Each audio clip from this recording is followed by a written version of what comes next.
And good evening from Philadelphia. Frank here with another episode of UFO News Network Sunday tonight on a Tuesday night with another special guest. And let me bring in my co-host to introduce him, Chant Hannah. Chant, how are you tonight? I'm doing really well, Frank. Thank you so much. We have a really wonderful guest on with us tonight. We feel very privileged and honored to be able to introduce Derek P. Gilbert. He hosts Skywatch TV and co-hosts SciFriday, a weekly television program that looks at science news with his wife, author and analyst Sharon K. Gilbert. He's been interviewing guests for his podcast, A View from the Bunker, since 2009. Derek is a Christian, a husband and father, and the author of the groundbreaking books, The Great Inception and The Last Clash of the Titans. He's also the co-author with Josh Peck of a book about the occult origins of the modern UFO phenomenon, The Day the Earth Stands Still. Derek's forthcoming book, Bad Moon Rising, fall of 2019, analyzes the spiritual forces behind Islam. Derek is a popular speaker at churches and conferences in recent years on topics such as Dominion theology, transhumanism, and his mind-blowing research connecting the ancient Canaanites to the Nephilim, the Watchers of the Bible, and the Yule gods, the Greek pantheon, the Titans. Derek is a lifelong fan of the Chicago Cubs, prefers glasses to contacts, and he's been known to sing the high part in barbershop and gospel quartets. Welcome, Derek. How are you? I'm doing very well. It's an honor to be here. Thank you. It's an honor to have you, Derek. Have you on. Yes, thank you so much.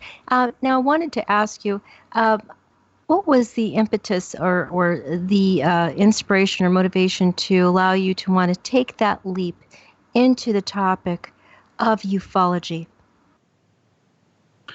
It was some research that I stumbled across. I've been a lifelong science fiction fan. I've learned to lift one eyebrow at a time, thanks to Leonard Nimoy in the old Star Trek series, which has served me well, I guess, on camera. People keep commenting on the eyebrows, but I saw some research a while ago, a few years ago, by National Geographic Channel when they were launching a new program back in 2012 that showed that 36% of American adults believed that we're being visited by extraterrestrials, or at least there's evidence to suggest that the Earth is being visited by ET. When I compared that against research from a group called the Barna Group, which does research on what Americans believe, specifically what Christians believe about the Bible, about God, and so on, found that and they found that only 9% of American adults have a Christian or what they call a biblical worldview, which they defined as believing in 6 key tenets of Christian faith. Christianity 101, if you will. What was really sad is that people who profess to be Christians only had about a 19%. 19% of them had a biblical worldview, according to Barna's definition. But what that said to me is that there are 4 times more people in America who believe that we're being visited by extraterrestrials than who believe in God as he revealed himself in the Bible. And I've done a fair amount of reading and into apologetics, the reasons that we can believe that the Bible was accurately preserved for the last 2,000 years and so on. And so I thought, well, let's look at this then, because it strikes me that the UFO phenomenon is as much a spiritual quest for many people as it is an intellectual curiosity. In other words, people are pursuing the information about what's visiting us because they're hoping it will answer the big questions that have been with humanity since the very beginning, namely, where do we come from, why are we here, and what happens to us when we die? And as a Christian and a Bible-believing Christian, I think we have the answers. The Bible has those answers if we understand it properly. But clearly that answer is not good enough for many people, or maybe it hasn't been explained properly. So anyway, Josh Peck and I sat down and began looking at the topic from that perspective. How do we analyze the UFO phenomenon in terms of it being a religion, more or less? Well, there has been some talk about that recently. Diana Pasulka had written a book, American Cosmic, where she is suggesting that it might be the new religion. I don't know that that's actually going to happen, but she's at least suggesting it. What were your findings when you took a closer look at that? Well, what we found specifically is that we can trace a chain of evidence from the godfather of the modern ancient aliens theory. And I know that not everybody in the UFO community believes that Eric von Daniken is on the right track, but certainly it's a very popular belief system, popular enough to spawn 12 seasons of Ancient Aliens. But we can trace the evidence from von Daniken's Chariots of the Gods back to H.P. Lovecraft, and from H.P. Lovecraft to Aleister Crowley and Helena Blavatsky. In other words, and from there, going further back into the Spiritist movement and the naturalist philosophers of ancient Greece. I mean, we carried it back to 7th century BC. But the point is, it was not an original thought to von Daniken, and it was based in the occult or New Age teachings of Blavatsky and Crowley from more than 100 years earlier, or about 100 years earlier. I think that guys like Stephen Greer are certainly seeing this as a spiritual quest. And when Josh and me and my wife, Sharon K. Gilbert, went down to Roswell for the 70th anniversary of the Roswell crash, we just were wondering now if this is really about trying to figure out how extraterrestrial entities crossed the galaxy to get here to visit planet Earth, and trying to figure out what sort of drive system they would need and how they would protect the life support system of the pilots of the craft and the passengers. Why wouldn't we see more engineers here? Why wouldn't we see, say, recruiters for the MIT or Caltech or somebody like, places like that at Roswell? Instead, we saw a lot of booths offering to sell healing crystals and do palm readings. So it did strike me that a lot of the people who were in Roswell for a festival celebrating what purports to be the crash of an extraterrestrial craft were really there looking for answers to spiritual questions. Okay, I have a question for you, Derek. I wanted to ask you, what is the difference between New Age, the movement, which has happened for decades now, and the occult, which has appeared to have happened for far longer? Well, from a Christian perspective, there's no difference at all. Essentially, it's one and the same. Seeking spiritual answers from entities other than the creator of the universe, God, the God of the Bible. There are different ways of going about it, but essentially it's trying to contact those entities that God said to Moses, tell the Israelites, don't do this thing. And, John, the apostle, wrote in one of his letters, test the spirits because not all are from God. And yet that's exactly what Stephen Greer is offering through his, free mobile app, teaching you how to have telepathic contact with what are supposedly entities from outer space. But it sounds an awful lot like me to opening yourself up to contact with the spirit realm, which is awfully dangerous. Thank you. Yeah, I have a quick question for you, Derek. You'd mentioned the spirit, and from my understanding from the old Catholic teachings that I've been exposed to, I have a spirit, you have a spirit, Chant has a spirit, all our listeners have a spirit. And in the UFO field, there's also been a lot of talk about consciousness. Now, do you see a difference between consciousness and spirit? And if so, what might it be? Well, it's a good question. I mean, it really depends on how the word is used. It's almost like a key word among New Agers, research into consciousness and what consciousness is. And for all of the brilliant men and women, people a lot smarter than me, and all the research they put into that, they don't have an answer to that question. Just like the researchers into developing autonomous artificial intelligences, they can program neural networks and feed data in and get results out, and they have no idea what's going on inside the black boxes that they're creating. So what does it mean when we talk about consciousness? Again, I think it really depends on what on who you're asking. As a Christian, I think the best stab I would make at it is that is the life force that was breathed into the first man by God himself when he decided to create humanity for his pleasure. I think it's used in different ways by different people, and I don't want to presume to tell others who believe differently what it is they believe. But I do see that word an awful lot. For example, the Institute of Noetic Sciences seems to be researching that particular topic quite a bit. That was co-founded by the late astronaut Dr. Edgar Mitchell. Yeah, I was just going to bring that up. Right. So we know from the Podesta email releases, thanks to WikiLeaks, that Dr. Mitchell was trying to use Podesta as a contact to get through to President Obama. That's a subject that Josh and I covered in the book, The Day the Earth Stands Still.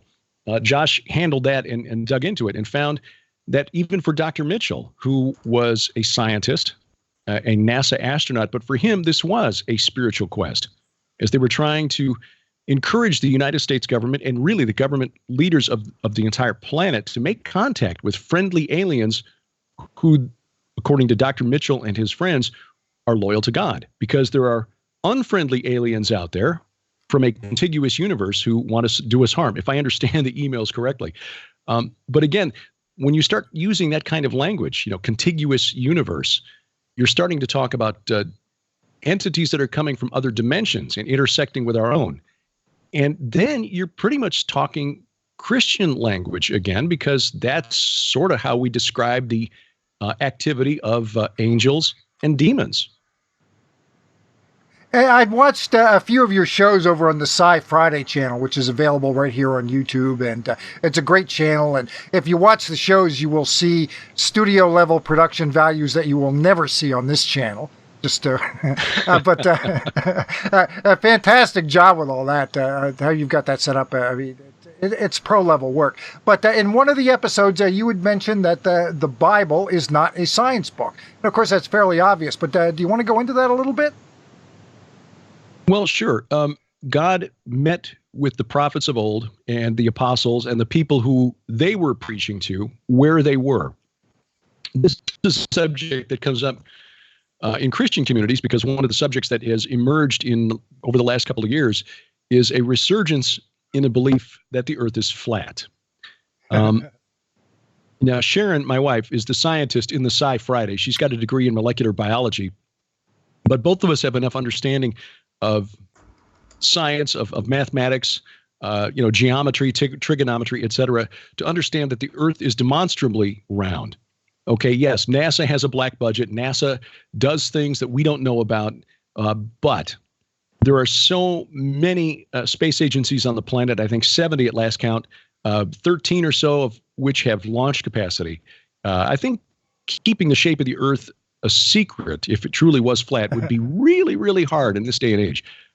But the truth be told, in the hundreds of years before the birth of Jesus Christ, the Greeks had figured out that the earth was round just by saying, hey, look, the shape coming off of this sundial is different than the one over this other place. And they were able to calculate the diameter of the earth with a surprising degree of accuracy, considering they didn't have, satellites to help measure in global positioning system and so on. But this has come up in the Christian community, because there are those who believe, and God bless them. I don't want to bash anybody.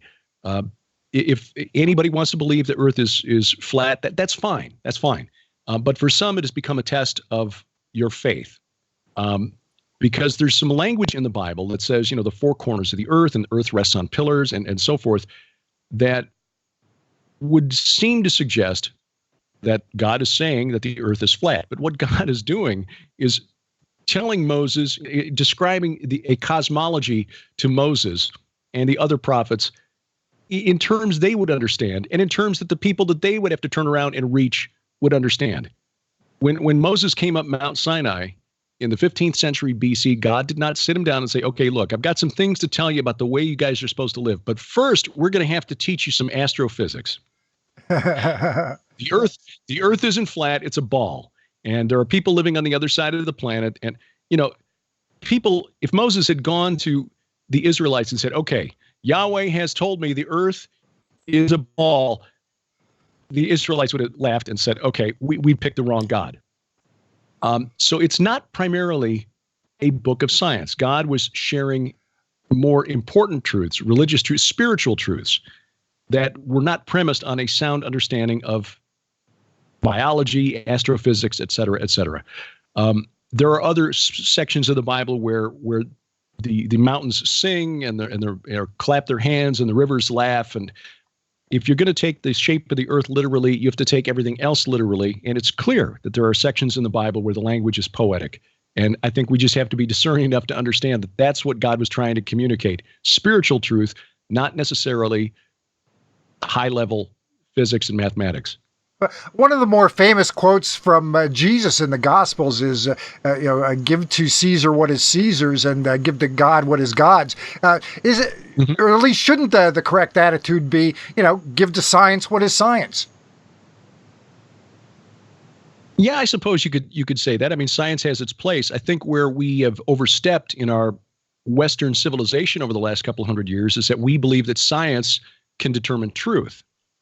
And I think that's a serious mistake, because science, as we have been taught in our school system, claims that anything that we can't physically observe with our flawed and limited human senses doesn't really exist. And we know that premise is untrue, because you cannot see a thought, you cannot see or measure an emotion, but we know those are real.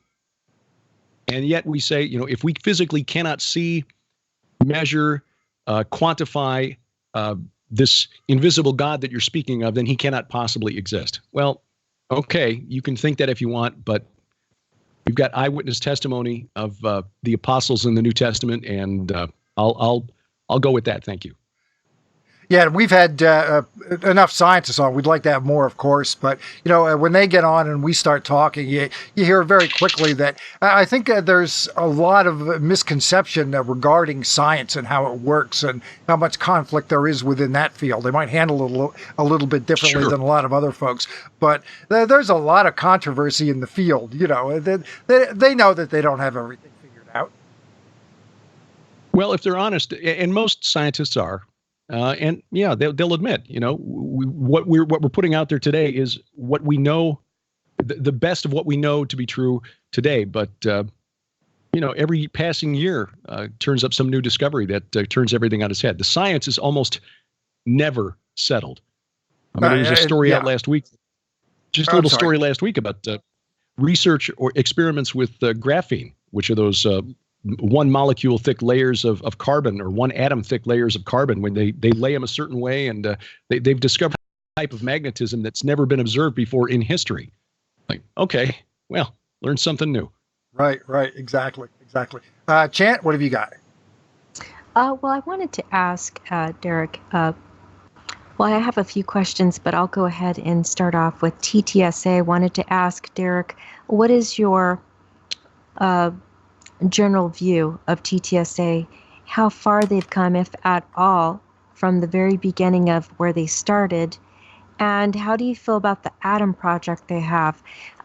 Apparently, TTSA is claiming that they may have had some results from testing on metamaterials. An example of that is Lou Elizondo attended a conference at the SCU gathering, I think it was at the beginning of this year, and that's for the Scientific Coalition of UAP Studies. And when Lou was there, it was a little frustrating for some folks that Frank and I have both heard from scientists and also from other folks who attended, that they were not able to find out any scientific data or reports to back up the claims that were being made by Lou at this conference. And it's also frustrating for the UFO community and other communities worldwide to hear TTSA maybe not necessarily boasting, but making claims that they have some kind of scientific data that they've gleaned from metamaterials, but they have no scientific reports to back up those claims. What is your worldview of TTSA, and how do you feel about what I just discussed? Well, in a word, I guess I would describe my view of TTSA as skeptical. We didn't, when our book, The Day the Earth Stands Still, came out, it was released literally 2 weeks after the New York Times broke the story on December 1st of, was it 2017, I guess? Yes, it was December 16th of 2017. Okay, yeah. Our book was released like about 2 weeks prior to that coming out, so we didn't have anything on TTSA in the book itself. But I did write an article for the Skywatch TV magazine a couple of months later, and noted that the team, and again, this is me being skeptical and just saying, look, we just need to realize that almost since the very beginning in 1947 of the modern UFO phenomenon, the intelligence community in the United States and around the world has had a presence in shaping the narrative of what information is put out to the public and what we believe about the UFO phenomenon.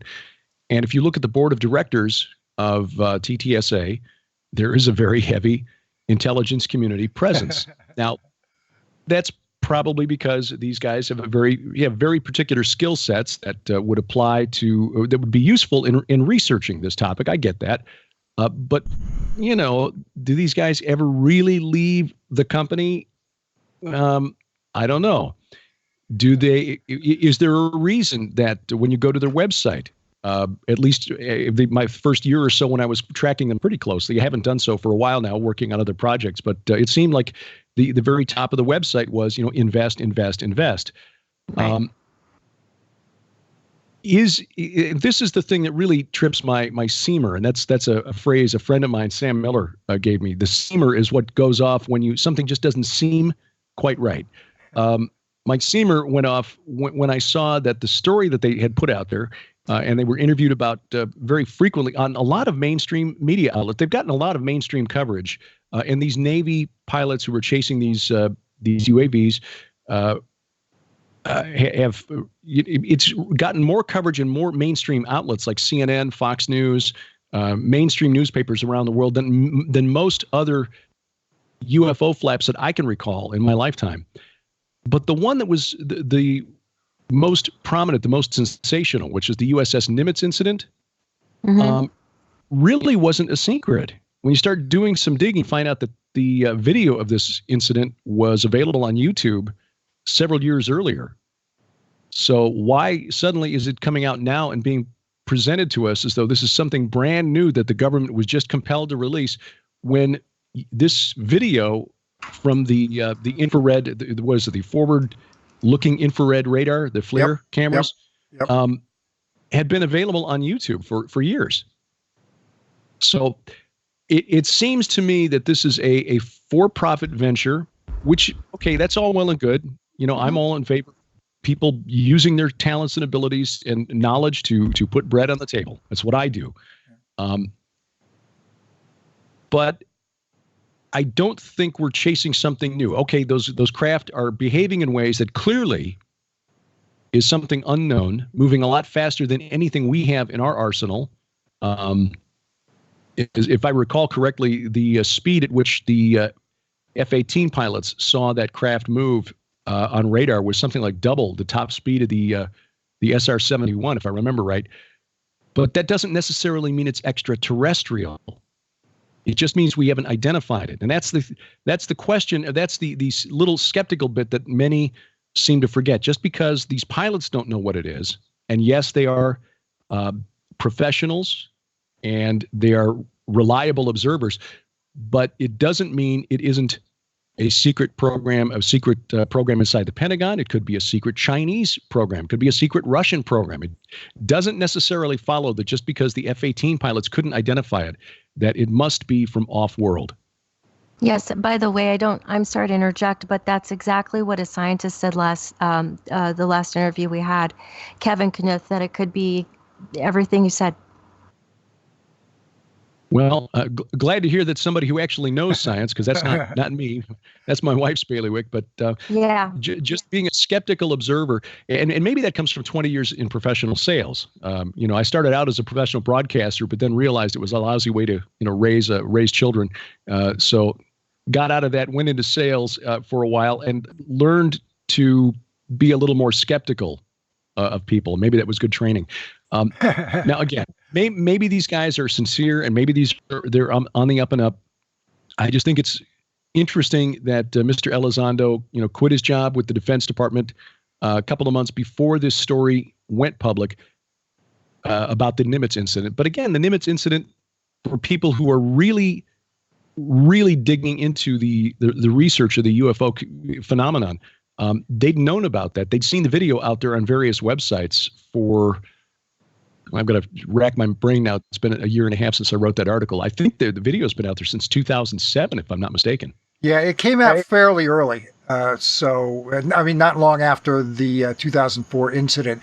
But a couple things I will say that gets my attention is we've had some of those witnesses on from the Princeton and the Nimitz. We've talked to them ourselves. And those guys, they're not UFO buffs like we are, So a lot of the things that they're describing are things that we've been hearing stories about, going back to the 40s and 50s, cases not dissimilar. Here I am, and then all of a sudden a plane goes out to do an intercept, and then they're gone. Like that, So that's kind of the same behavior that's been going on the better part of 75 years. Mm-hmm. One of the things I appreciate about Josh Peck, who's my co-author in The Day the Earth Stands Still, is that he's got a better understanding of physics and quantum physics than I do. And the funny thing is he's an autodidact. He's basically taught himself, wasn't really that great in school, but suddenly he develops and realizes he's got this gift for understanding weird I got a C- in college physics, and I decided, okay, that was not my path. I can talk for a living and get by a lot better than trying to actually do calculus or computations and whatnot. Josh can actually understand and explain stuff, but he's pointed out more than once, and I think he's onto something here, that the behavior, and I believe that this is a view also held by Jacques Vallée, among others, that the behavior of these craft that are doing things that appear to violate the laws of physics are actually moving between dimensions, or could be, let's put it that way, could be moving between dimensions rather than just violating physics and as we understand it. Because if we can only perceive 3 spatial dimensions, and you've got something that's moving in 4 or 11, we're like in that old book Flatland, the 2-dimensional shapes, the triangles, squares, circles, whatever, trying to comprehend a 3-dimensional shape like a pencil moving through their plane that they can perceive, or better example, like 5 fingers in a hand moving through the plane. If you imagine the 2-dimensional creature as a circle or a square on a page, only seeing the line in front of them and trying to figure out, okay, is that a corner? Is that an arc? I don't know quite what that is. But then suddenly you see 5 of them appear, like when a hand goes through the plane that they can perceive. And then all of a sudden they merge into one big shape. Well, as the hand moves through that plane, that's what they would see, because they cannot conceive of a 3rd dimension. They see width and length, but they don't see height. That might be similar to what we're perceiving with these unidentified craft, something moving in and out or through our dimension, and we're only seeing a part of the whole. Okay. I wanted to bring up a few things with you. I'll go ahead and start with the first one. And that is, did you get the opportunity to actually check out the Nimitz Carrier Strike Group documentary called The Nimitz Encounters by Dave C. Beatty? And it's considered one of the best documentaries ever covering the topic of the Tic Tac object. Did you get a chance to check that out, Derek? No, I have not. I did read the interviews published with the pilots who witnessed the event, and some of the other accounts from the men on the Princeton and on the Nimitz. And I will say, I don't think they're making anything up. I think they did see what they say they saw. Mm-hmm. And clearly clearly the camera footage from the F-18s was compelling. Yeah, we did. I'm sorry to have interrupted you. And by the way, please interrupt me at any time, because this interview is about you. We did actually have the privilege of interviewing 2 gentlemen from the USS Princeton and the USS, 2 gentlemen from the USS Nimitz. And Frank already knows what I'm going to bring up here, but I wanted to actually ask you this question, the same question I asked the same group of gentlemen. And that was, do you believe what I asked them, that this craft that they witnessed was derived from ET technology, or was it one of ours? And oddly enough, I think Frank knows it was Gary Voorhees from the USS Princeton said he believed it was one of ours. What is your thought on that? Well, it's certainly a possibility. Like I said, this is the thing that Josh and I talked about once this story broke, and we're like, yeah, we wish we'd held the book for another couple of months so we could have addressed it in the book. But That's the thing, is just because we don't know what it is doesn't mean it's not from this earth. So it could be some sort of surveillance drone that the Pentagon doesn't feel that the F-18 pilots and the radar operators on the Nimitz and Princeton needed to know about. On the other hand, and this is more disturbing, and this is why I'm actually in favor of the Pentagon continuing to investigate accounts of unidentified craft. If this is Russian or Chinese or belonging to some other terrestrial government, we really ought to figure out what it is and how they're doing it. Yeah, and I wanted to bring up something kind of interesting to you. First, I did want to tell everybody, when you get an opportunity, please do check out that wonderful USS Nimitz documentary Dave C. Beatty did. He worked very hard on it, and I would be surprised if he's been being considered as a researcher of the year regarding it. I don't think it's available on Amazon anymore. I did check. I don't see it there. It looks unavailable, but please do check, audience, anyway. Check on Amazon, and also do check on YouTube, because Dave C. Beatty does have that on his channel. Yep. We've got it right at our channel too. Yes. Wanted to bring up to you that Kevin Knuth, the scientist, he's also a professor, he said that it wouldn't be beyond his ability to fathom that the government, a different faction of the government, a different agency, may have a covert program possibly regarding an anomalous vehicle, or seemingly anomalous vehicle, that can travel at very high speeds and that agency not be communicating with maybe the military to let them know when they're going to use that vehicle. So that, in that sense, that's why it may look anomalous to pilots or to folks on ships in the military when they actually see these objects traversing the sky. What are your thoughts on that? Well, there are plenty of examples in the past of one branch of government or one branch of the military working on projects that were classified at a level that the guys were actually out on duty, just would have no way of knowing about. So, yeah, I certainly think it's possible that this is something that was being worked on as a secret program and just happened to wander into an area where we had planes on patrol.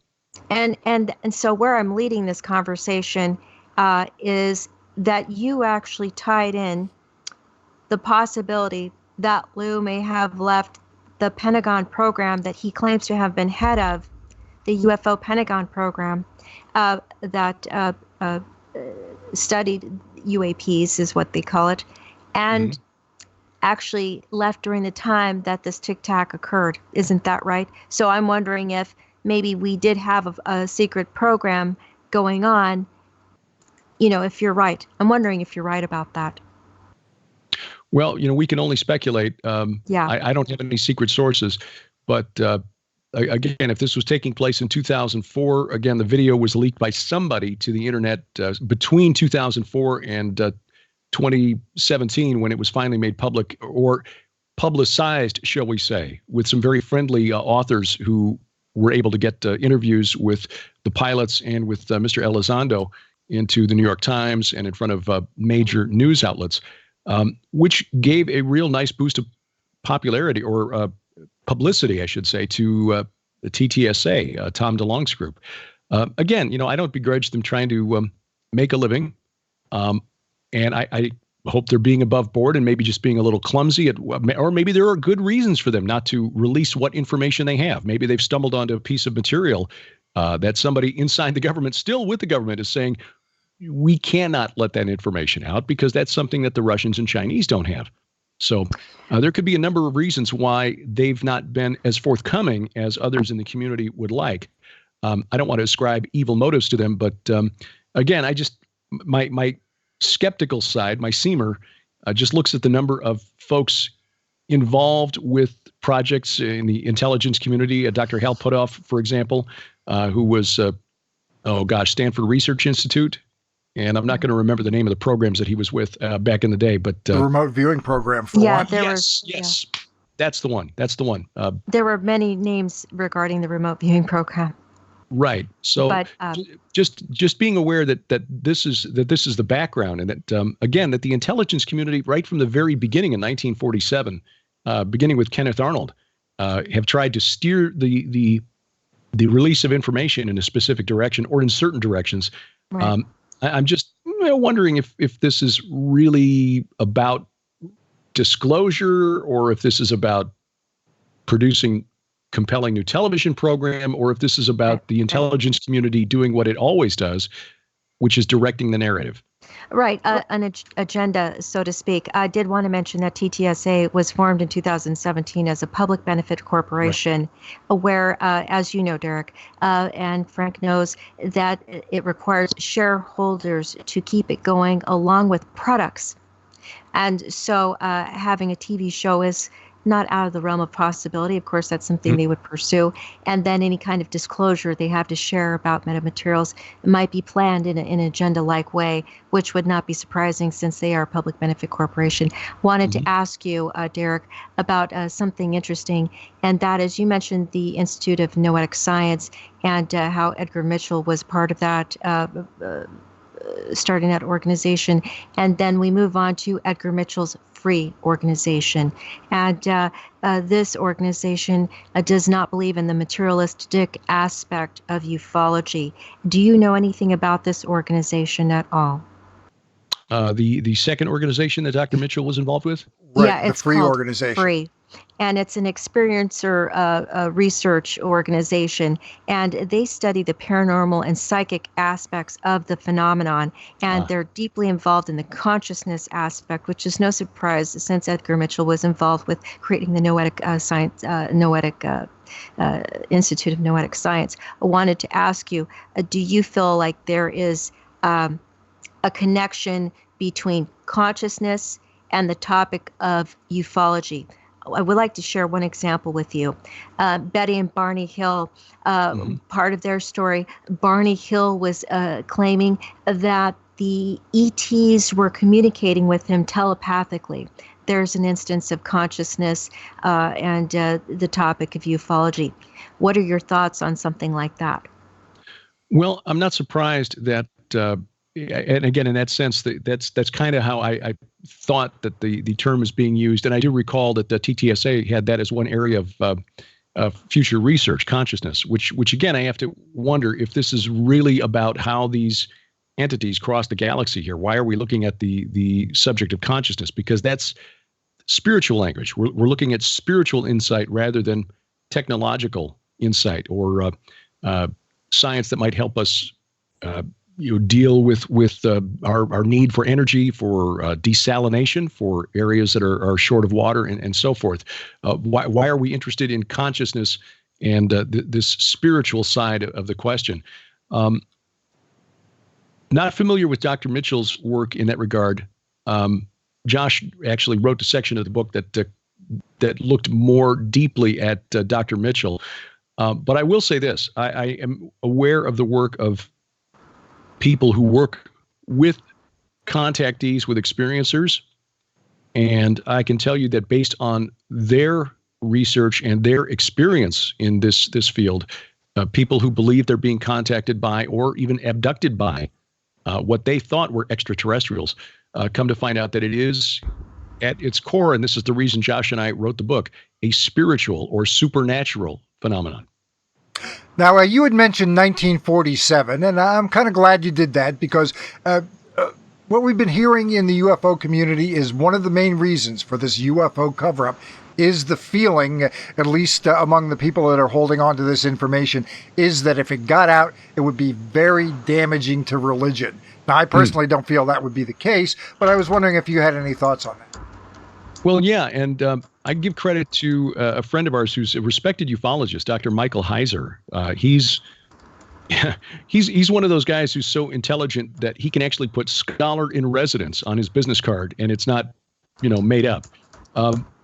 He is a theologian, a respected Bible scholar, but he's also a pretty well-respected ufologist. And he explains it this way. And I think he's right. We are open to the possibility of life in the cosmos, life elsewhere in the cosmos. Personally, I think if life did exist elsewhere, God would probably have told us about it so that we would be prepared if and when that happened. But Mike points out that a verse in Genesis that's pointed to as one that could be a problem for people who would get freaked out if a UFO landed on the White House lawn is actually only a problem if you're looking at the English and not understanding the Hebrew behind it. And this is, of course, where God in Genesis 2 talks about, or God, rather, in Genesis chapter 1, verse 27, talks about creating man in our image. Verse 26, 27. God said, let us make man in our image after our likeness. It's assumed, if you just read the English and take it at that God must be a biped, about 6 feet tall, give or take, with 10 fingers, 10 toes, etc. And that's not really what the underlying Hebrew means. What the Hebrew actually means, God created man as his imager. In other words, we are God's image bearers on earth. We are his moral agents on earth. God gave to Noah, and then to Moses, and then to the prophets and the apostles, and then sent his own son to tell us, okay, this is what God wants from you. Love God, and then love your neighbors. You love yourself, and then certain standards of morality. And we are supposed to serve as his stewards, his caretakers, essentially, over this planet. We, again, his image bearers, not we were created to look like what he looks like. Obviously, if we were created in his image and a tentacled creature from Zeta Reticuli or whatever were to show up on the White House lawn, yeah, that could be problematic. Okay, in whose image is that thing created? But if you understand that what God meant in Genesis is that we've been created as his image bearer on earth, his moral agent on earth, then that status does not change if a genuine extraterrestrial were to suddenly land and announce his presence or its presence to the world. And that is not an uncommon problem in biblical study, where the ancient Hebrew doesn't necessarily translate over all that cleanly into modern English. Is that about right? In a way, I'm kind of glad it doesn't, because I've got 3 books out that basically with issues that are created by the English. I wanted to just let everybody know that Chase Kletsky, who's also a good friend of Frank and mine, I just actually, she and I text each other on a regular. I just talked to her today. She just went onto my timeline because I posted a link to the show so everybody could join us, and she said this. I will be with him and his wife in Branson. Great guest. And then she said the name of the conference, and I don't want to say it incorrectly. Is it Gen 6, or is that the name of the conference? It's called the True Legends Conference, and the group that is producing the conference is called Gen 6 Conferences, Gen 6 Productions. Right. That's Steve Quayle. Yes, and she said Gen 6 sells out 3,000 seats every year, and as many something subscribers, and let's go. And then she said, by the way, there are less than 100 tickets left for this event. That's right. This is my Timothy, and in a quest that I spend months in Peru and the Amazon. So I think she's so wonderful. We actually really love spending a lot of time with her. Sharon and I really enjoyed getting to meet and talk with Chase and her husband at the conference last year, which was the conference on transhumanism. The year before, we dealt with the subject of giants, and that's the one I spoke at. But they were gracious enough to ask me to serve as the MC for this event, so I'll be able to. So I will introduce Chase in front of the 3,000-seat theater. It's at the Mansion Theater in Branson. It's a wonderful venue, a great facility that hosts a lot of big-name groups, generally Nashville-type groups that come through Branson. But it's a great theater, and it's in a great town. And we found over the last couple of years, with the mix that Steve Quayle and his team put together for Gen 6 of Christians And Steve is he's an unabashed Christian. He's not ashamed or afraid to tell people what he thinks and what he believes. But bringing in more secular views, like last year, Richard Dolan was one of the speakers. Professor Hugo de Garis.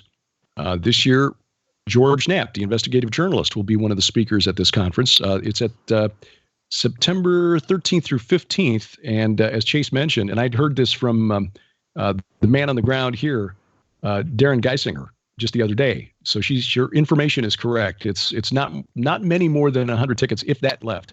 So if people are interested in this event, they should act quickly. L.A. Marzulli, who's a regular guest on Coast to Coast AM, be one of the speakers. Of course, Steve will speak. Timothy Alberino, as Chase mentioned, who is an incredible young man. He is as close to Indiana Jones as I think we've got in the world today, going out into places like Peru. We had the opportunity to go to Sardinia with Tim and the team last year to look at megalithic sites, a big stone ziggurat on Sardinia that's not supposed to be there according to the official histories. So it's an incredible group, an incredible group of speakers that are coming together to address this from a variety of perspectives. And again, I'll say that theology of Christians, if we understand those verses in Genesis 1, 26 and 27 correctly, that we're not created to look like God, but we are created to serve as his image bearers, his standard bearers, if you will, on earth. Then it doesn't matter if a giant squid thing comes out of a spacecraft in front of the United Nations. Our status as God's image bearers is not affected at all. And can having said that, I will add one thing, and that is I don't think we have yet seen any compelling evidence to suggest that we are, in fact, being visited by creatures from other worlds, extraterrestrial visitors. I do believe the Earth has been visited by non-human entities since the beginning of creation. Time immemorial. I wanted to ask you whether we can know the exact day these otherworldly beings will return, as it says under the summary of your book. Is that possible? Well, we can get we can get clues, I think, that we're getting close. Josh and I don't set dates as far as when everything is going to go to hell, but the Bible tells us that day is coming. And I think if we just look at the headlines around us, and regardless of where you fall on the political spectrum, I think we can agree that things aren't as good as we would like them to be, and that we're looking forward to that day when things are made a whole lot better. What we did find, Josh and I, in the book, The Day the Earth Stands Still, is that there's an interesting parallel between Bible prophecy and what some in the UFO community are hoping will happen. In the very first two verses of Genesis 1, verse 2, we read that the earth was without form and void, and darkness was over the face of the deep, and the Spirit of God was hovering over the face of the waters. Well, the word translated deep from the Hebrew is a Hebrew word tehom, which is a cognate, same word, different language, from an Akkadian word temtum, which in turn is a cognate for the Sumerian word Tiamat. Well, Tiamat was the name of the chaos dragon, the primordial chaos monster that had to be subdued for creation to emerge. And in the Babylonian creation epic, the Enuma Elish, their creator god Marduk, slew the dragon Tiamat and then created the heavens and earth from her carcass. But we see that story over and over in other ancient texts. The Canaanites believed that their creator, or their king of their gods, Baal, or Baal for you scholars out there, defeated the chaos monster represented by the sea called Yam. In Greek, it was their storm god, Zeus, who had to defeat the chaos monster Typhon. And so it's a parallel that we see. The ancient warrior god Ninurta had to defeat a seven-headed dragon. Even in Norse mythology, you see Thor had to defeat a dragon, a chaos monster. In the Bible, it's called Leviathan. And we see it throughout the Old Testament, a few references here and there about how God crushed the heads of Leviathan and gave its body for food in the desert. But it's defeated, it's not destroyed. The symbolism of the sea representing chaos is there throughout the Old Testament. But we don't see the final destruction of this chaos until Revelation 21, when there's a new heaven and a new earth.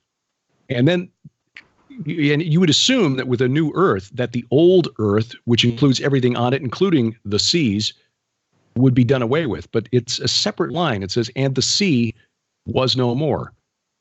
So we believe that this chaos entity, or this spirit that represents chaos, or was the primordial chaos that was subdued by God, the creator of all things, will not ultimately be defeated until Revelation. Now, when you shift over to the UFO community, there are those out there who believe that there is something coming from the vicinity of the star Sirius. And interestingly enough, one of the devotees of the occultist Aleister Crowley, who again we maintain in the book was a source of inspiration for H.P. Lovecraft, whose fiction was used as the source material for Eric von Daniken's Chariots of the Gods. A devotee of Crowley by the name of Kenneth Grant developed Crowley's occult system into what he called the Typhonian tradition, or the Set Sirius current. Set being the Egyptian chaos god, Typhon being the Greek chaos god. And Grant believed that this chaos entity, this dark god, dark lord of chaos, was on its way back to Earth. Now, is it a coincidence that the magical system that he developed and that other Crowley devotees like Austin Osman Spare developed, called chaos magic, is a growing following in the modern world? The symbol of chaos magic, the smiley face, showing up in weird places like the very popular Watchmen graphic novels and movies, and now it's coming out as a series on Netflix. And interestingly, the search for extraterrestrial intelligence, SETI, the acronym just happens to spell out the Egyptian name that means man of Set, man of the chaos god. That's the program with which we're trying to make contact with whatever is out there. Coincidence? Yeah, maybe. It's probably fine. But we put it in the book anyway. Thank you. I was going to ask you a little bit about the topic of transhumanism, a topic that your wife is an expert on. I have a personal question for you about that might seem a little odd. That is, when your wife is talking to you about this topic, does she ever express anything to you that you might find that would give you great help in the area regarding your books and also educating others about topics that you love to talk about? In other words, does she educate you regarding this topic, or do you both study it together? What is her role regarding the both of you and the topic of transhumanism? Oh, yeah, she's educating me all the time. Her expertise is in molecular biology. She graduated with honors, with a degree in molecular biology with an emphasis on genetics. So she can understand the role of DNA, where, I'm like, okay, I've got the basic concept here. In the same sense that when I was selling steel, I could understand the basic concept of how the guys can use steel plate and channel and beam to do this, that, and the other. But don't ask me to try to work the press brake. Okay. Right. I'm not that guy. I have a basic understanding of what DNA does, and various things. But when she starts talking about, the actual processes inside the cell, she loses me. She's the smartest person I know.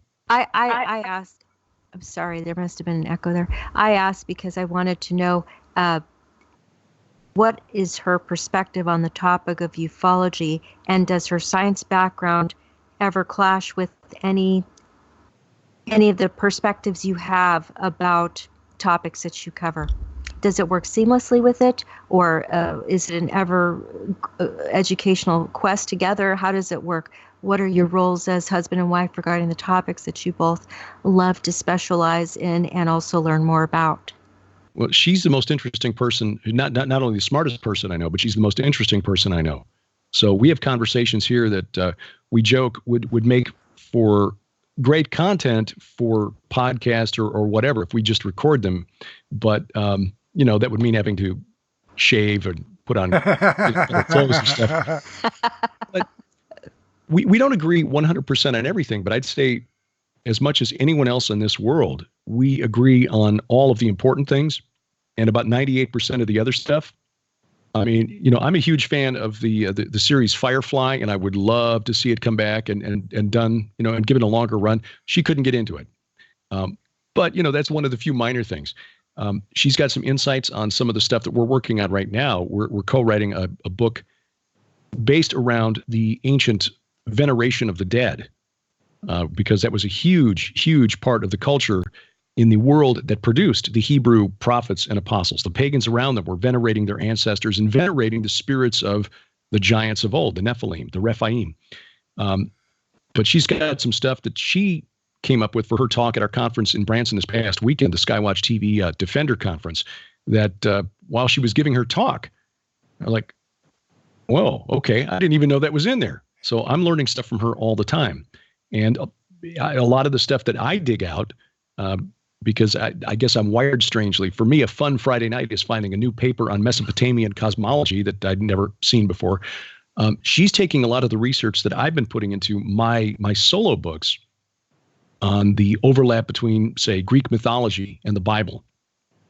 And she's writing it into a series of novels that she's on novel number 6 right now in this series called the Red Wing Saga. I'm looking at them right now. And you host the show together here on YouTube. So tell us a little bit about that. I've watched a few of the episodes, and it's a lot of fun. Well, God blessed us with a relationship where we have a rapport that when I was in secular broadcasting, which was where my career started out of college, I worked my way through college as a newsman and radio disc jockey, and that's what I did for like the first 9 years after college. I saw a lot of morning show teams that would try really, really hard to develop something close to the rapport that we have when we open up microphones. And so that is, that has got to be God, because we didn't work at it at all.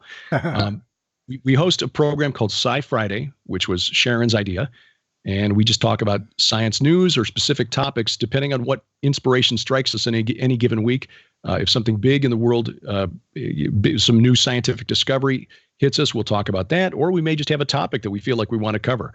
Hey, let's talk about the big meteor event in the middle of the 6th century AD. All right. Hey, King Arthur. Great. We can do that. So, and we'll be off and running, and we can knock out a half-hour program almost off the cuff. We try to put research into it, but again, both of us are so interested in so many things that there's almost nothing that interests us that we can't talk about and fill a half-hour show without really sweating. We've started a second program that's called Unraveling Revelation, which is focused on the book of Revelation, but also showing how a lot of the prophecies in the book of Revelation are actually drawing from elsewhere in the Bible. There's a lot of threads that begin all the way back in Genesis that you have to understand if you want to try to make some sense out of the book of Revelation. I wanted to mention a little bit about Sharon K. Gilbert, and that is, it says here, science, writing, opera, and geopolitics are just a few of the many hats worn by Sharon K. Gilbert. Gilbert is the author of nonfiction work, Ebola and the Fourth Horseman of the Apocalypse. And also, Derek, could you please correct me here on this word? It's Laodicea Chronicles. How do I pronounce it? Laodicea. Laodicea was one of the 7 churches in the book of Revelation. And it's the one that's usually taken by prophecy scholars to represent the modern church, the one that Jesus said, "You're neither hot nor cold, and so I would just, spew you or vomit you out of my mouth," because the church is not taking a stand one way or the other on most issues. Understood. It says a novelized look at the spiritual battle set in current time, the Armageddon strain, a biological thriller, and then also her most recent endeavor, the Red Wing Saga, which you were mentioning, a supernatural warfare series set in England during the time of Jack the Ripper. So it's really fascinating. We'd love to be able to talk to your wife. I would love to interview her. Could you please tell her that? I will, and she is a fascinating interview. like I said, she's the smartest person I know. Yes, she trained to sing opera. She also sang rock and roll back in the day. She turned down an opportunity to go to Nashville and with a recording contract back when George Jones was at the peak of his career. They wanted to make her the opening act on his tour, and she turned it down. That's incredible. Went back to school and got a degree in molecular biology. I mean, wow, that's outstanding. Who does that? Yeah, my father right, who does that? once after he got to know Sharon, he said, "Son, don't mess this up because you married up." Right. Yeah, she's a brilliant person. I think Frank had a question for you. Yeah, I would like to get into a little bit about some recent UFO news and what's happened recently with all the TTSA news and news about the Navy's increasing studies regarding it and some of their changes in policy. A congressman from North Carolina by the name of Mark Walker has made public a letter that he's written to the Secretary of the Navy regarding the data, the evidence that they have found, and he wants to have a look at it. As it turns out, Mark Walker had a very interesting career before he was elected to Congress, and for 16 years, he was a Baptist minister. And I was wondering, Derek, if you have any thoughts on that. I think that's curious. That's a curious little factoid there. Yeah, it's would be interesting to see what his impression of the UFO phenomenon was when he was in the pulpit. This is not a subject that most churches want to deal with, which is why you get guys who aren't ordained like me, or L.A. Marzulli, or Steve Quayle, or Timothy Alberino, Sharon K. Gilbert, Tom Horn, Josh Peck out there talking, writing about this and trying to make some sense of it.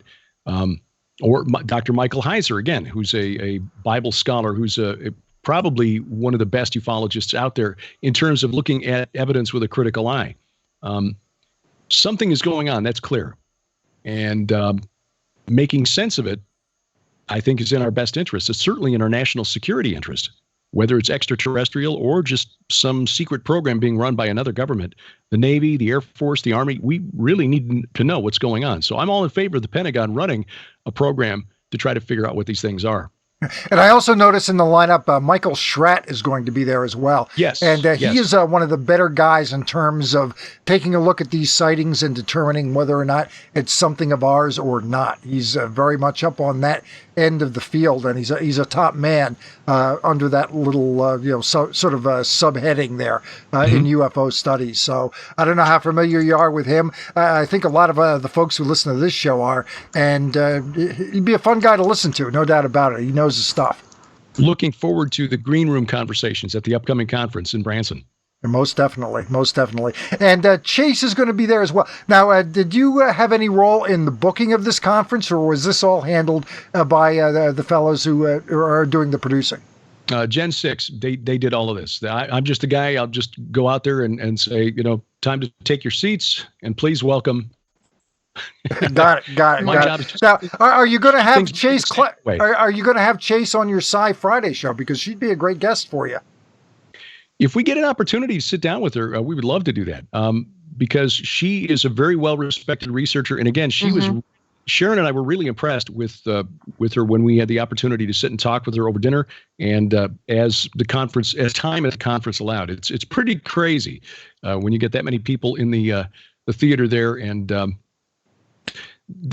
so we didn't have enough time to sit and talk with the other speakers as we would have liked, but I really enjoyed the time we had to talk with Chase, with Richard Dolan, and with Hugo de Garis as well. And Branson's a really fun and interesting town. It is the host, I found out in doing a little bit of background research, that is the host of the world's largest privately owned airport. So it's kind of out in the middle of nowhere, and I don't know how they do this, how they're able to get as many people into that town that has a population of about 10 to 12,000. It's a real small town, yet they're able to draw people in from all over the world. It's really extraordinary. And if you look at a map, it's, not to denigrate the town at all, but it's kind of out in the middle of nowhere. No, it absolutely is out in the middle of nowhere, and so are we. But here's the funny thing, Frank. I was born and raised in Chicago, and I spent some time after college working in Philadelphia. I was there in 86 and 87, worked for a while in Little Rock, spent 17 years in St. Louis, and now we live out in the country. So I grew up about a half a block off a major north-south street in the city of Chicago, hearing, buses and trucks all night long and sirens and what have you. And now at night, I guarantee if I go outside right about now, 9 o'clock Central Time, I'll hear coyotes. Right. We got cattle across the back fence about 150 feet behind our house. So cattle and coyotes. And I would suspect that you get a really nice, clear, non-light polluted sky to look up at as well. Oh, tell me about it. Frank, I tell you what, the first night that we moved here, we've been here just a little over, about 4.5 years now, and walked outside one night with our dachshund Sam, who's my in-studio audience, by the way, as we're talking about this. He's got a bed and a binky. If you know dachshunds, of course, you know they love to burrow under stuff. So he's underneath his binky and he's snoring. Oh. The resonance of the dachshund nose is really magnificent. Let him outside one night, and I didn't have my glasses on. I'm short-sighted, but I looked up at the sky and thought, wow, it's kind of cloudy right across the middle of the sky. Wait a minute. That's the Milky Way. That's the Milky Way. I had never seen it before. Isn't that incredible? It is so bright here that I can see without my glasses on. So, it's an incredible thing. And I love being, Sharon was raised in a small town. You could walk from one end to the other in 10 minutes. I had never lived in a community smaller than 20,000 before we moved here. And like I said, now we're out in the country. We're so far out that we can't get cable. They don't run cable out to us. So, but I wouldn't trade it. Right. And Branson, about 45 minutes southeast of where we're at right now. Wanted to bring up a trending UFO topic that's kind of taken the UFO community by storm, no pun intended. The Storm Area 51 creator, Matty Roberts, he, I guess, intended that as a joke on September 20th of this year. However, I have seen on his page, which was taken down and then put back up again, and I have screenshots to show. I took screenshots of what I saw. There was a mother who was willing to actually arm her children to go into and storm Area 51. And there were also others who were openly planning with weapons to go into the base by force. And just take the joke factor to the side and talk, speaking only to the violence that has been promised against the base by certain very sick individuals. What are your thoughts regarding this topic? It's a U.S. Air Force training range for them. It's an open training range for the U.S. Air Force. And the spokeswoman, Laura McAndrews, was telling the Washington Post earlier in the year that the U.S. Air Force always stands ready to protect America and its assets. What that means is exactly what she said. They will use deadly force if people decide to pay them a visit and cross the border of the area that's protecting the base. What are your thoughts on that? Well, I think this gets back to what we said earlier in the program, that this, for some people, is the UFO phenomenon is, in their minds, the key to answering the big questions. Where do we come from? Why are we here? And what happens to us when we die? And their frustration at not getting answers from those who they believe hold those answers is, I think, behind this desire to do whatever's necessary to get into that base. I think it's foolish because, yes, the military will protect whatever's in there. They don't want the Chinese and the Russians knowing about it, much less any of us. But I think, ultimately that's what it comes down to for some people who are looking for those answers and have not found them in the Bible or in their churches. This is what they're turning to. This may be, for some of them, in their minds, a last hope. And this is a condemnation of Christians. We're just not doing a very good job of being the imager that God created us to be, his image bearers. Because if we had answered these questions and we said, hey, look, it doesn't really matter if there are extraterrestrials or not, because they don't hold the key to what happens when we die. They don't hold the answers to why you are here. That's all here. But we've not done a good job of presenting that or making the case for that. And so they're turning to other other avenues, whether it's extraterrestrials, whether it's other gods. Ultimately, the enemy, and capital E enemy, Satan and his minions, they really don't care what we humans believe as long as it's not in the one thing that is true.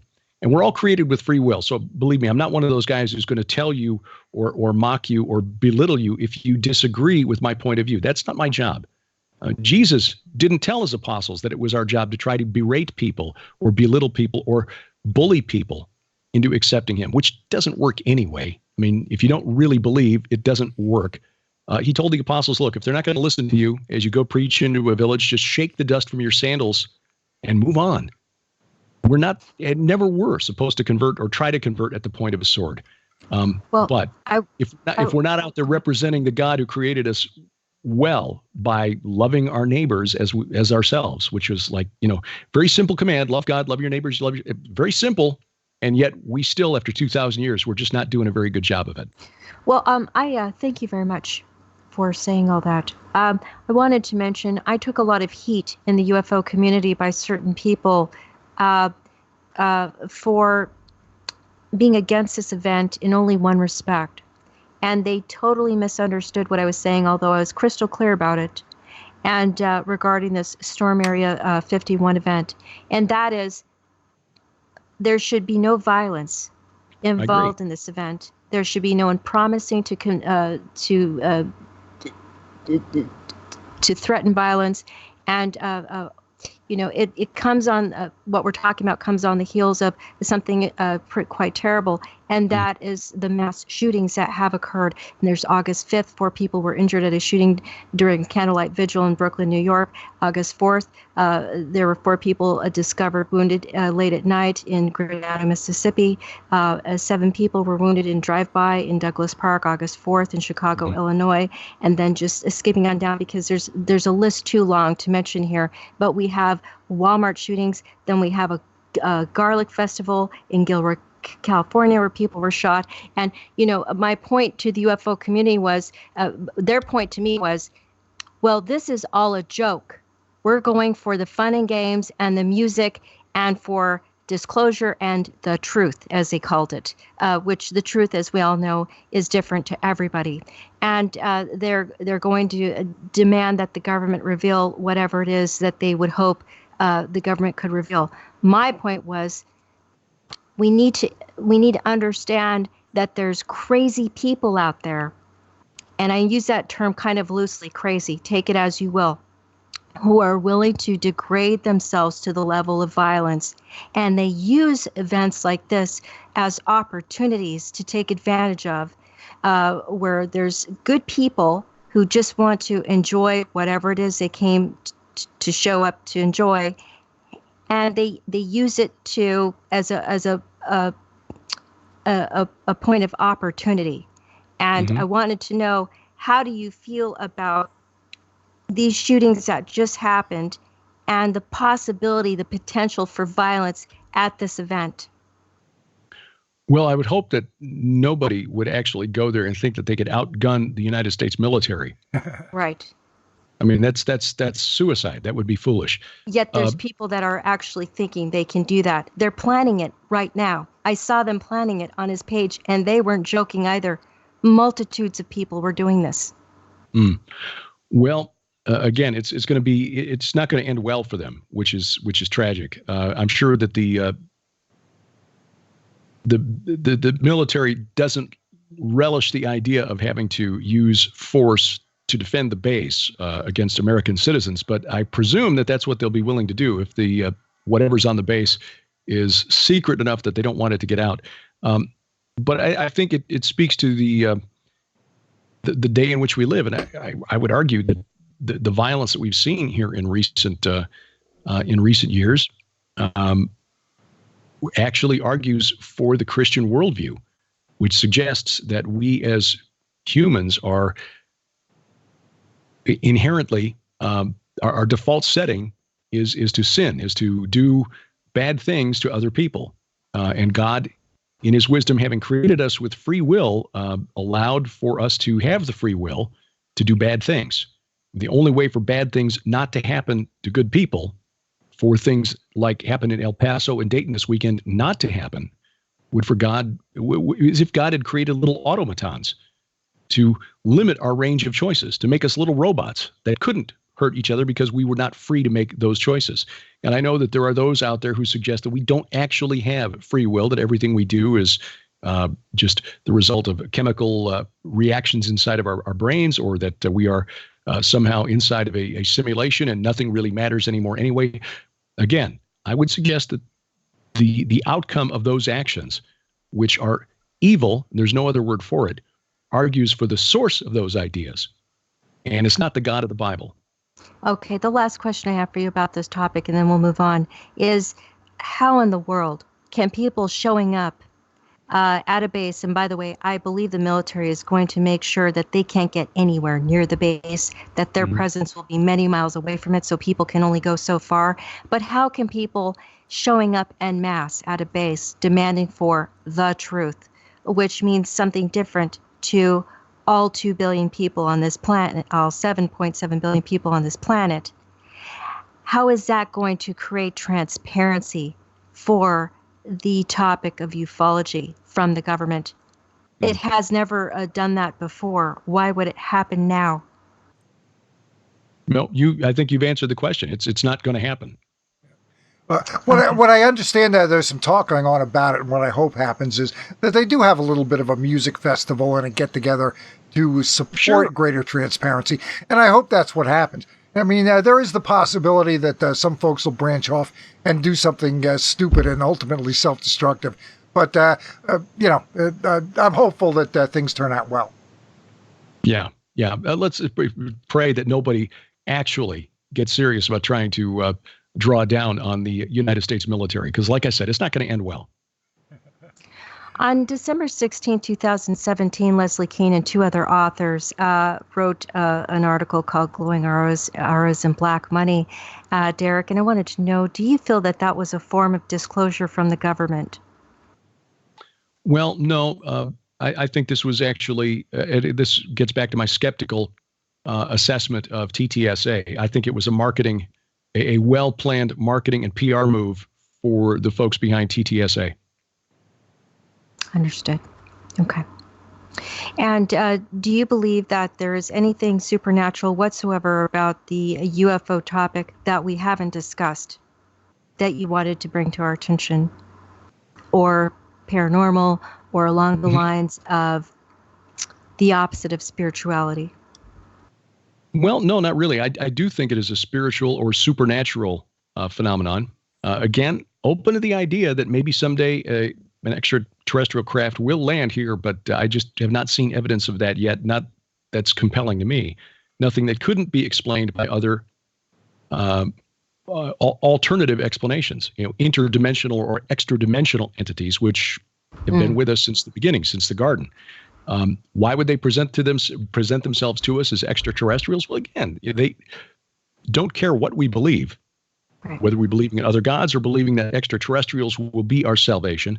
They really don't care, as long as it's not the one thing that Jesus said was required for salvation.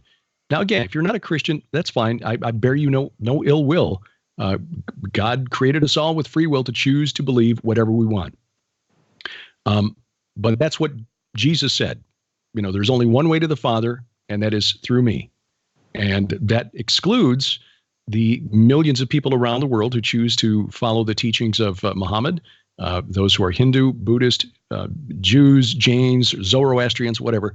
Again, we were all created with free will.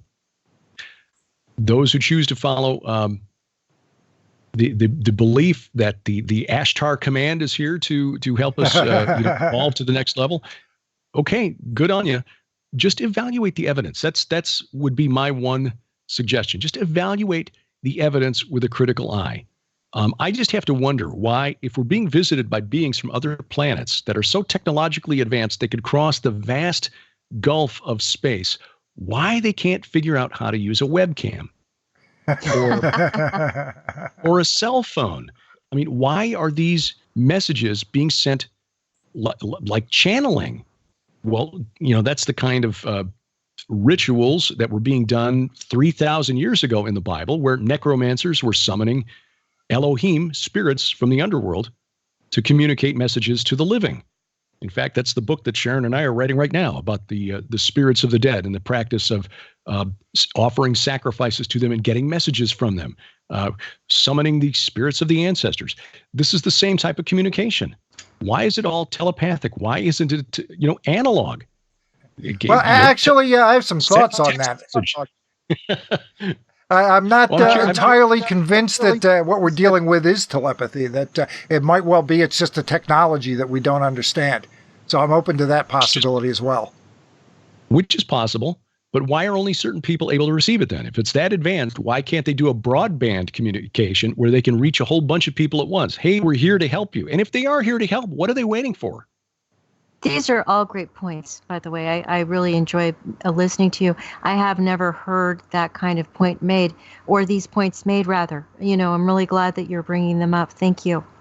Well, and here's the other thing. If people in the UFO community are say, getting frustrated or impatient with To the Stars Academy for the scientific results of the testing that they've done on this anomalous material, why aren't we demanding the same kind of evidence from these entities that are contacting sensitives and telling them that they're here from another galaxy, another dimension, or whatever? I mean, why didn't Eric von Daniken have more people press him when he claimed that a lot of the information he was receiving about the secret history of Earth was channeled from the fourth dimension? Really? Show me some evidence. I mean, at least when the Bible tells us that the risen Jesus, 1 Corinthians 15, if you read it, it's like Paul is explaining to the church at Corinth, here is why you should believe. The risen Jesus first appeared to Peter. And of course, we know it appeared to Mary and Martha first, but still, Mary and Mary Magdalene. But he said, appeared to Peter, appeared to James, the brother of Jesus, then to the 12, then to hundreds of brothers, some of whom have fallen asleep, meaning they've died, but most of whom are still awake. In other words, he was saying, look, if you don't believe my story about this guy who was crucified and died and then rose from the tomb on the third day, go to Jerusalem and ask around. There are witnesses. And yet most other belief systems, and we'll just keep this limited to the UFO community, very few encounters have more than one witness. Now, obviously, the Nimitz incident, and there are others that you could name and that I could name that have more than one witness, but not that don't have alternate explanations, like we talked about with the Tic Tac incident and the Nimitz. We don't know for a fact that this is extraterrestrial. Those who are concluding it's extraterrestrial are doing so without definite confirmation that that's a fact. It could be a secret terrestrial project from our government or for some other government. People who are hearing messages from these entities, I would just like a little more proof before I accept and take their word for it. And by the way, I have the same comment toward those that are engaging in the occult and dealing with, projecting themselves into the spirit realm and contacting these spirit entities. How do you know they are what they say they are, what they claim to be? How do you know they're friendly? Well, for one thing, there's the lack of evidence of any real harm being done. There's been no attack, no murders, that sort of thing. And as far as but I think those who are abducted and experimented on, the sexual aspect of the abduction phenomenon suggests that, and I suppose we can separate the abduction phenomenon from the UFO phenomenon. Those are probably two separate things. But those who have been through the abduction phenomenon would probably argue that wasn't very pleasant.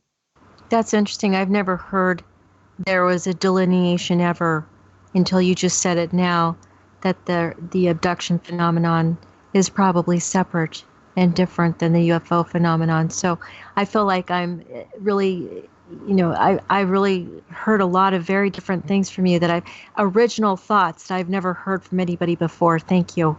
Well, I appreciate that. But, this is stuff that I've heard from others who have been involved in this for a while. I would mention Joe Jordan of the CE4 research group, Guy Malone, who has been coordinating conferences in Roswell, New Mexico for years. But if you think about it, though, it kind of makes sense because the unidentified craft in the air aren't necessarily the ones that are performing these abductions. And what Joe and others who have followed his research have discovered is that those people who've been subjected to the abduction phenomenon have more success in stopping them when they deal with it as a spiritual attack. In other words, it's more demonic than it is extraterrestrial. And when you approach it from that perspective, that you're dealing with demons rather than aliens, you can actually make it stop by treating it as a demonic attack and invoking the name of Jesus, dealing with it as a deliverance. Now, there has been a lot of information gathered by the Free Organization, the one started by Edgar Mitchell that we talked about a little bit earlier. And there's a lot of talk about the exact opposite of these negative experiences. There's talk about spontaneous healing, that type of thing. What are your thoughts about that? I mean, I like to be a positive guy, so when I hear news about that, I think that's great. If somebody has a malady or, even a life-threatening illness, and they're reporting that after an experience, it goes away, and literally they're back to good health afterwards. Nothing wrong with that. No, I'm all in favor of that. I think that would be a wonderful thing. Love to see those documented. And I say the same thing, by the way, about claims of healings in the name of Jesus. So again, if you're going to make an extraordinary claim, extraordinary proof is needed.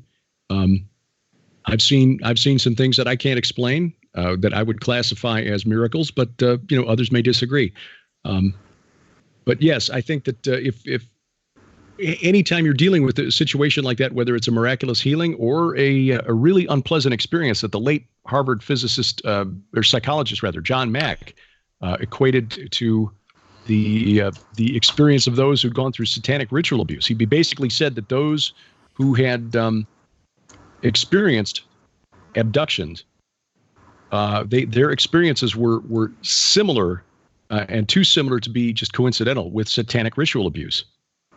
Now, that's not to say that everybody who's had an encounter, has been contacted, has had a negative experience. So how do we process that? Well, it's still an open question. Okay, and I wanted to also bring up your wife again, because I think it's important to do that, regarding the topic of transhumanism and your wife, and a perspective she may have shared with you about that topic that you felt is important that folks need to know about. Is there too much to cover? No, I think the one that I would point out, and this is one that we try to bring up when we discuss it. At Skywatch TV, we produced a documentary a few years ago called Inhuman. And, Tom Horn, being the executive producer, to his credit, went and interviewed transhumanists like Natasha Vita-Moore, and I'm going to forget the name of the professor out east who said that he thought Tom was nuts. But anyway, but gave them a friendly venue to express their opinions and explain why they believe transhumanism is a good thing. And I've interviewed people like Zoltan Istvan, and the founder of the Christian Transhumanist Association, the Reverend Dr. Christopher Bennick. I understand what they're trying to do, and that is to better the human condition. And that, I have no qualms with that whatsoever. Where there's a problem, actually a couple of places where there's a problem. One is when it becomes a substitute gospel. We're going to live forever through technology. Okay, well, I don't think so. You're welcome to try, but I'll stick with the promise that I've been given of a better body in the resurrection, one that doesn't break down quite so easily.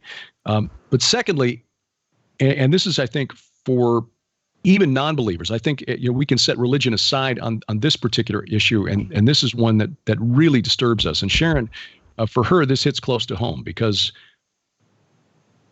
the issue originated in part at her alma mater, Indiana University, and that is that transhumanism is essentially rebranded eugenics. It is all about weeding out the unfit. And when you begin to look at the logistics of how transhumanism or how transhumanist technology would be allocated, given the problems that we have for just getting basic health care to all of our citizens, you have to say, there might be a little disparity between what's available to the masses and what's available to the 1%. they can already afford the best stuff in terms of healthcare. And so if by some miracle technology was invented that would allow us to become stronger, live longer, be more intelligent, to essentially upgrade to humanity 2.0, how in the world are the people in Flint, Michigan, or living in the impoverished coal mining regions of Appalachia, or the Native Americans on the reservation, people who are disadvantaged economically, how are they going to have access to this technology? Is the 1% they really going to give fair access to this stuff to everybody? Or are they going to say, well, we really need to make sure that only the best gets access, because we don't want to upgrade people whose genes are less desirable. I mean, it's not going to take very long before we're back where we were 100 years ago, creating the same scientific rationale for sterilizing people that we consider unfit, which is what produced the Nazi program to create the master race. I mean, it's not well known here. It's here in the United States, but the Nazi program that began in 1933 was based on the eugenics policies of the state of California, which were brought there by it basically developed around the country, but California and the state of Indiana were early adopters. And even as late as the 1970s here in the United States, there were people who were being sterilized without their consent, without their knowledge. We thought that ended when the Nazis lost World War II. No. And now it's just being called transhumanism. Well, who decides who gets to upgrade? And what happens then when the rich get better and the rest of us fall behind, because now they're 1 or 2 orders of magnitude smarter as they've upgraded their IQs. Their health is better. They're stronger. They're faster. They don't need us anymore. We're useless eaters. No, I think transhumanism is a very ugly side. I understand the reasons the proponents are putting it out there, but I think human nature, and again, this gets back to my Christian worldview and the fact that our default setting is selfishness. I want to upgrade myself at the expense of everybody else. I don't think transhumanism has a good end. Now, I don't think the technology will ever be developed that will allow us to beat death. And I'm all in favor of certain things to restore lost function. Like my dad had to have a knee replaced. Josh Peck, my co-author on the book, The Day the Earth Stands Still, young man, but because of a bone defect, he's already had his hip replaced. But that's not the same thing as promising eternal life through technology. That is when you cross the line into religion. I had a thought today wanted to share with you since we're talking about technology. It came to me really strong, and the thought I had was that technology will become so advanced that we might end up becoming a society that people who end up somehow getting the kind of powerful technology our governments might at a certain point in time might become as powerful as the governments that have the technology. So then what kind of society will we become if that happens? Yeah, if that happens, I think that's the question. Human history suggests that governments will always make sure that they reserve those things for those in power. It would really have to be a game changer for that kind of technology to make it out into the wild, as it were, uncontrolled by governments, by those with the money and the power to do so. Interesting thought exercise, but I honestly don't think, based on human history, that that's going to happen. Well, and thank goodness. I would love to be wrong, so Chaos, thank you anarchy. for reassuring me. Frank? I mean, hey, I need my glasses, so, I guess that's a little bit, and Derek, you're a glasses wearer as well, so more power to you for that. So definitely like that. One other question that I want to get in is regarding Diana Pasulka's book about American Cosmic. She's quite convinced that there's going to be a new religion coming down the pike, and that is going to be the ET UFO religion. I have to be honest, I don't necessarily see that happening, but do you have any thoughts on that as well, Derek? Well, it's kind of what inspired Josh and me to write the book, The Day the Earth Stands Still. The idea that there are about 4 times more Americans who believe that we're being visited by ET than who believe in the God of the Bible, or at least in the way he has described in the Bible. I mean, there are a lot of people who say they believe in God, but then they've got their own definition of well, I don't think my God would do that sort of thing. Yeah, but it's what it says right here in, Leviticus, that kind of thing. So, yeah, I do think that there is that for many people in this who are interested in the subject, it is a spiritual topic, because they're dissatisfied with what they're getting from their churches. And as I said, that's on us as Christians doing a poor job of representing the God that we claim to serve. But and so they're looking for answers in these entities that they believe to be more advanced technologically and perhaps spiritually. Now, I don't hold out the possibility that there might not be a number of cults. In fact, we've already seen UFO cults develop. Sure. So that kind of thing is out there. But a religion is really a much different thing. All the world's religions have been around 1,500, 2,000, 2,500 years. That's a pretty durable belief set. It depends on how you define religion, because there are a lot of it's called them a la carte religions, where people believe, it's in America today, it's very trendy to say, I'm not religious, I'm spiritual. Well, okay, well, they're following a religion where it's, whether it's got a central office of doctrine or not. I think the key word you're using there is trendy. To me, a religion is something that sort of stands the test of time. Mm-hmm. Well, again, if you want to define it that way, as a set of doctrines that have been handed down and agreed upon, instead of a sort of do-it-yourself thing. Well, I'm trying to make contact with the Zeta Reticulans because through telepathic means. That I think could be defined. Well, that could be defined as a religion, even though it does not have the type of doctrine or settled doctrine that the Roman Catholic Church does, or any of the other mainline denominations do. It is a religion of a different sort, and that could be what. Not having read the book, I can't speak for the author, but that could be what she's alluding to. Okay. Yeah. I mean, it's been great having you on. Chant, do you have anything else? I do. I wanted to let everybody know to please go to Amazon to buy the book, The Day the Earth Stands Still, Unmasking the Old Gods Behind ETs, UFOs, and the Official Disclosure Movement by Derek P. Gilbert and his co-author Josh Peck. I also want to let folks to please go check out Derek's wonderful wife, Sharon K. Gilbert. She's a brilliant person, and she has written many books that I think there's just so many different topics that she's written on. There's something for everyone. And please look her up. It's Sharon K. Gilbert on Amazon. And also just look her up to find out a little bit more about her. She has a lot to say and a lot to contribute to many different topics that we cover tonight. Derek, it was a real privilege and an honor to have had the opportunity to interview you tonight. Thank you so much. Oh, the honor's mine. Thank you very much. It was great having you on, because these different perspectives, I think they're important. We like to get them out there. And I see from the chat that our fan base feels the same way. We're all in this together, no matter what your faith, or even if you're not aligned, it doesn't really matter.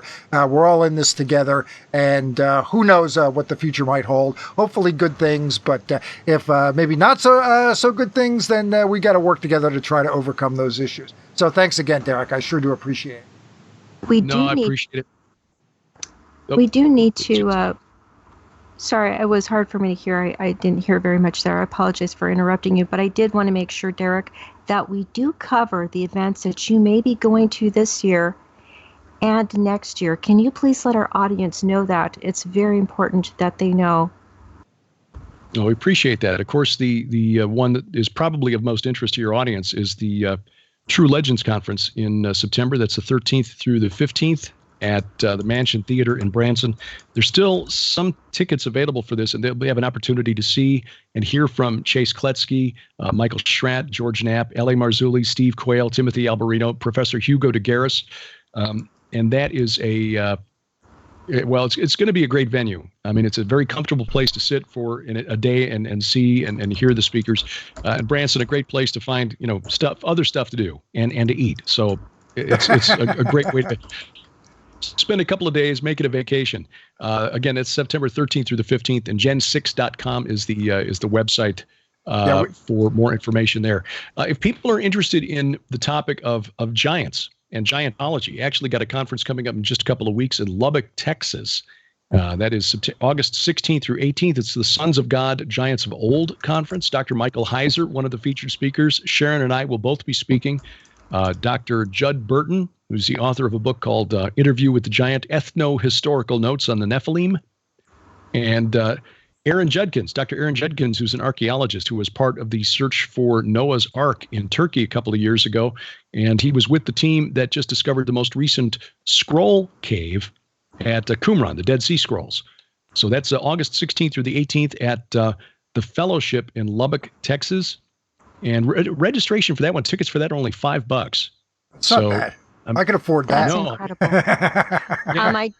I did want to let you know, Derek, that I did actually share all the links regarding both events that you mentioned in the chat room, so that, and I want to let our listeners know, folks that are newbies to YouTube, they get a little confused sometimes when they hear about a chat room in a podcast, and then they wonder why they can't join it, because the podcast, when it first aired, that's when the chat room happened. However, all of our listeners need to know, if you just look in the chat room right now, you will see the links regarding where Derek is going to be and all the speakers he just mentioned.